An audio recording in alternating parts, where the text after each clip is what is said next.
One of the reasons people hesitate to open their channel, even when they feel called to, is a fear of what might come through. And that's a legitimate concern that deserves a real answer, not a dismissal.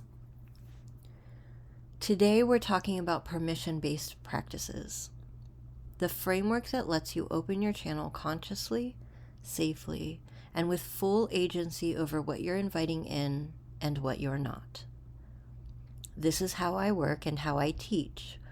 It's the foundation that makes channeling sustainable rather than depleting or unsafe.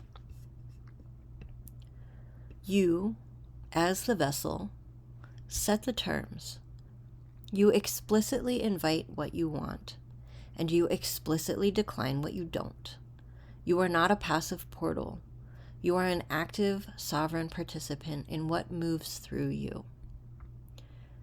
A common misconception: opening yourself to receive is the same as opening yourself to anything. And it isn't. Your consent matters energetically.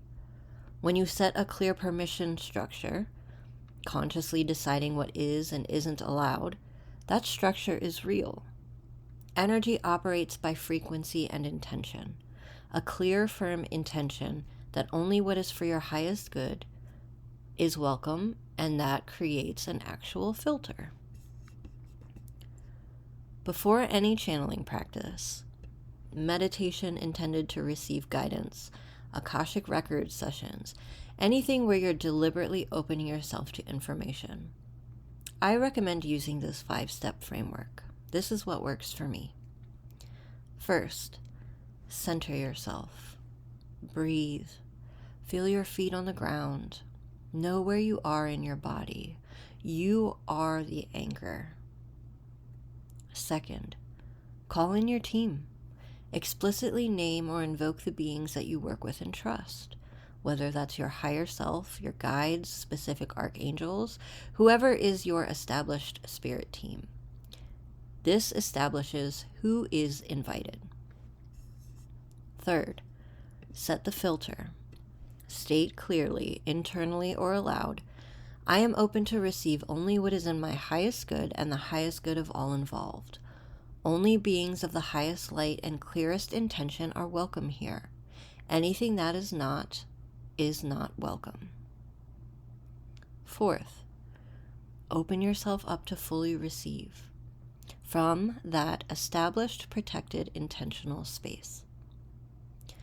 And fifth, when you're done, close consciously and intentionally. Thank the beings who come through. Release the connection. Return fully to ordinary consciousness. Signal to your system that the intentional open state is now complete. Even with a clear permission structure, you may occasionally have an experience that feels dense, heavy, or slightly off rather than clear and full of light. If this happens, the protocol is simple. You do not engage with it. You don't try to communicate with it or find out what it wants. You close the session, ground yourself, and clear your field.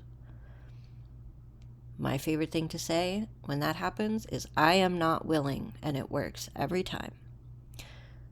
Or you can say something along the lines of, whatever this is, you are not welcome here. I close this channel now. Whatever words feel right to you. Your authority in your own channel is real. Please use it without hesitation. Long-term safety in channeling comes from building relationships, from knowing your team well enough that you recognize their specific frequency, from consistent contact over time so the unfamiliar stands out clearly against the familiar. The permission structure is also the foundation.